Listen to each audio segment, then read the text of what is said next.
हाल ही में पैक्स को लेकर अलीनगर प्रखंड के कुल 8 पंचायत में इसका नोटिफिकेशन हुआ। 8 पंचायत में चुनाव को लेकर के चुनावी प्रक्रिया तेज हुआ, जिसमें बाकायदा 8 पंचायत में यूं कहें तो नरमा, मोतीपुर और धमवारा धमसान पंचायत को छोड़ दे तो बचे हुए उन 8 पंचायत में चुनावी प्रक्रिया शुरू होता है। लेकिन एक पंचायत हरसिंहपुर पंचायत पैक्स अध्यक्ष के साथ साथ उनकी पूरी टीम निर्विरोध निर्वाचित होते हैं। अब बचे हुए 7 पंचायत में चुनावी प्रक्रिया नामांकन तक चला, लेकिन उसमें से एक और पंचायत नामांकन के बाद बीच में अटक जाता है। वो पंचायत है गरौल।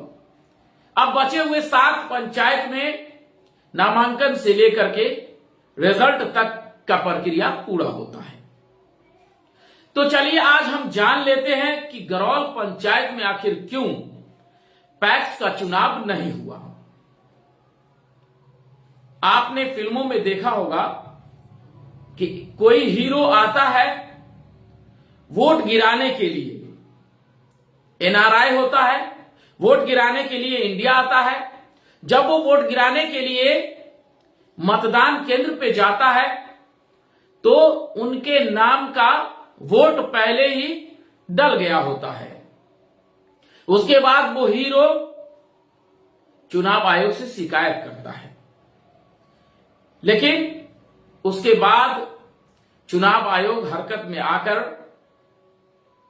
चुनाव को रोक देता है। पहले तो जिस बूथ पे उनका नाम होता है वहां रोका जाता है, बाद में वो हीरो जितने बचे हुए लोग जिन्होंने वोट नहीं गिराया और उनके नाम का वोट गिर जाता है, उन सभी लोगों को एकजुट करते हैं और ऑनलाइन आवेदन करवाते हैं।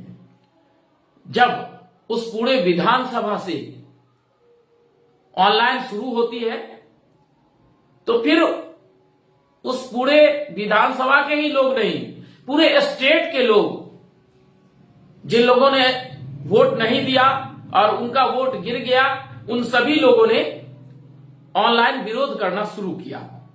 नतीजा यह होता है कि चुनाव आयोग को हरकत में आना पड़ता है और चुनावी पूरे सिस्टम को रद्द करना पड़ता है। नए तरीके से फिर से एक डेट निकाला जाता है और उसके बाद चुनाव होता है। ठीक उसी तरह यह बात फिल्मों तक ही ठीक थी, लेकिन यही बात आज धरातल पर भी उतर आया है।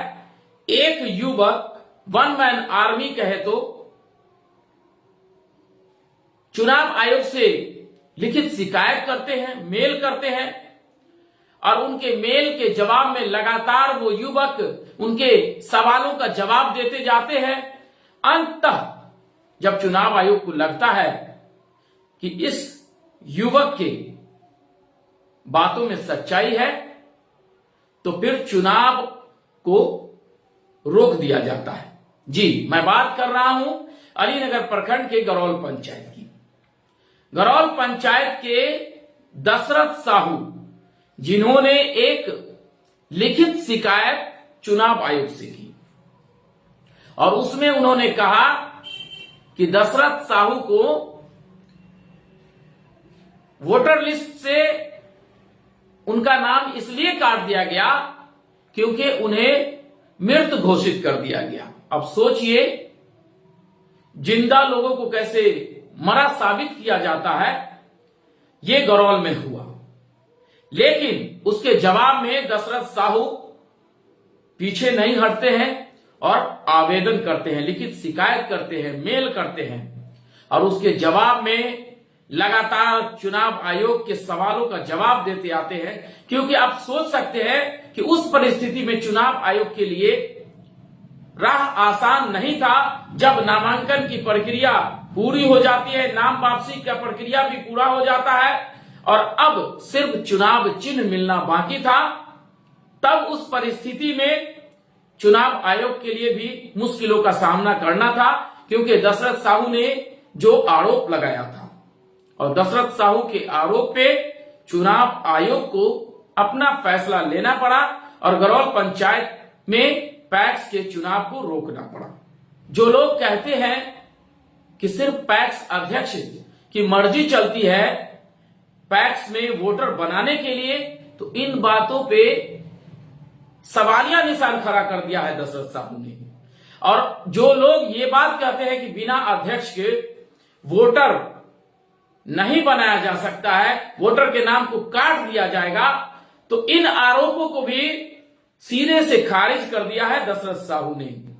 दशरथ साहू चुनाव आयोग को किस तरह से लगातार उनके सवालों का जवाब दिए और एक टीम आई, और टीम आने के बाद में दरभंगा जिला अधिकारी के सामने वो टीम दशरथ साहू भी बैठते हैं और फिर सारा डॉक्यूमेंट दिखाया जाता है। हो सकता है पैक्स अध्यक्ष के ऊपर कार्रवाई भी हो जाए, ये हो भी सकता है और नहीं भी हो सकता है। लेकिन फिलहाल तो गरौल का जो चुनाव रुका, उसके लिए दशरथ साहू ने किस तरह से प्रशासन के लोगों का डिफेंस किया है, किस तरह से प्रशासन को, चुनाव आयोग को उन आरोपों को सिद्ध कर दिया जो आरोप दशरथ साहू ने लगाया था। दशरथ साहू का आरोप था पैक्स अध्यक्ष उन्हें मृत घोषित कर दिए। अब इस पूरे मामले में जब हमने दशरथ साहू से बात की, तो सुनिए दशरथ साहू ने क्या कुछ कहा है। डीवीएन लाइव के माध्यम से आपको सुनवाने का प्रयास करते हैं। सुनिए। जिस तरह से पैक्स अध्यक्ष के ऊपर आरोप लगाया और आरोप को साबित करके दशरथ साहू ने साबित कर दिया कि पैक्स अध्यक्ष की मनमर्जी नहीं चलेगी। तो ऐसे हुआ कि जो प्रोविजनल लिस्ट होता है इलेक्शन का, वो जो अपलोड होता है, वही अगर उसमें कोई तरह का गड़बड़ी है तो आप उसको फाइनल लिस्ट होने से पहले आप आपत्ति दर्ज कीजिए। अगर आपत्ति नहीं दर्ज कीजिएगा तो वही जो है जो प्रोविजनल लिस्ट है वही फाइनल में कन्वर्ट हो जाएगा। तो जैसे प्रोविजनल लिस्ट आया तो उसमें हम लोगों का नाम, जो कुछ लोग थे उनका, जैसे मेरा भी नाम नहीं था और कुछ लोगों का नाम नहीं था, तो हम लोग ने कोशिश किया कि जो मेरा नाम नहीं है तो इसके लिए M3 फॉर्म को जो है बाद में हम जब कंप्लेन किए इलेक्शन कमिश्नर को, तो उन्होंने बाद में हमको मेल में रिप्लाई ये किया कि आप M3 जो है तब तक ब्लॉक पे जमा कर दीजिए, बाद में जो है इसका यानी कि विभागीय कार्रवाई में कुछ समय लग सकता है, तो कुछ दिनों के बाद जो है आपका नाम जुड़ जाएगा, लेकिन M3 तब तक फॉर्म भर दीजिए। जब M3 फॉर्म भरने के लिए हमने अपने आदमी से बुलाया तो बोला कि नहीं, खुद से स्वयं आके M3 फॉर्म जमा करना पड़ेगा। तो हम लोग खुद से आके M3 फॉर्म भरे, जबकि हम उससे प्रोविजनल लिस्ट आने के बाद जब मेरा नाम नहीं था तो हम क्या किए, तो इलेक्शन कमिश्नर को मेल किए थे, तो M3 फॉर्म उसके बाद हम यहाँ आके जमा किए। तो जब मेल का भी रिप्लाई आया, धीरे धीरे मेल का भी रिप्लाई, लेकिन यहाँ से जो रिपोर्ट गया इलेक्शन कमिश्नर को, उसमें ये हम लोगों से कंसल्ट नहीं किया गया कि जो आदमी का नाम कटा उसका नाम जुड़ा या नहीं जुड़ा। ये इलेक्शन कमिश्नर को ऐसा इन्होंने लिख के दे दिया कि हमने जोड़ दिया, लेकिन क्या किया तो उसमें कंसल्ट नहीं लिया गया कि जिस आदमी का नाम कटा है उसका नाम जुड़ा या नहीं जुड़ा, इसके लिए कंसल्ट नहीं लिया गया था, जिससे इलेक्शन कमिश्नर जो था, इलेक्शन कमिश्नर बिहार जो पदाधिकार जो करते हैं इसको पैक्स चुनाव, उससे वह संतुष्ट नहीं थे, तो इसलिए ये चुनाव को स्थगित करना पड़ा। अच्छा, ये M3 फॉर्म जो आप बोल रहे हैं भरा गया, कहाँ भरे थे आकर के आप? जैसे M3 फॉर्म के ये हम जो चुनाव आयोग को जब कंप्लेन किए थे तो वही बोला कि M3 फॉर्म आप ब्लॉक पे आ जाके जो है जमा कर दीजिए। तो M3 हमने फॉर्म जमा किए, तब जो है फिर हम लोगों का नाम आया। उसके बाद कंप्लेन का भी रिस्पांस जो है, वहाँ से जो रिपोर्ट यहाँ से जो 6 तारीख को मेल आया था, हमको भी मेल आया और उसमें 5 आदमी को मेंशन किया गया था, जैसे DDC हो गया, DM सर होंगे, BDO सर होंगे, उसके बाद हमारा 4-5 आदमी को मेल रेगुलर आ रहा था। तो उसमें क्या हुआ, तो 6 तारीख को जो मेल BDO साहब को भेजा गया था, उसमें बोला गया था कि हमको लास्ट जो है इतना तारीख से जो है इलेक्शन नॉमिनेशन चालू होगा, आप जो है उसका जो क्या इसमें क्या एक्शन हुआ है वो रिपोर्ट बना के भेजिए।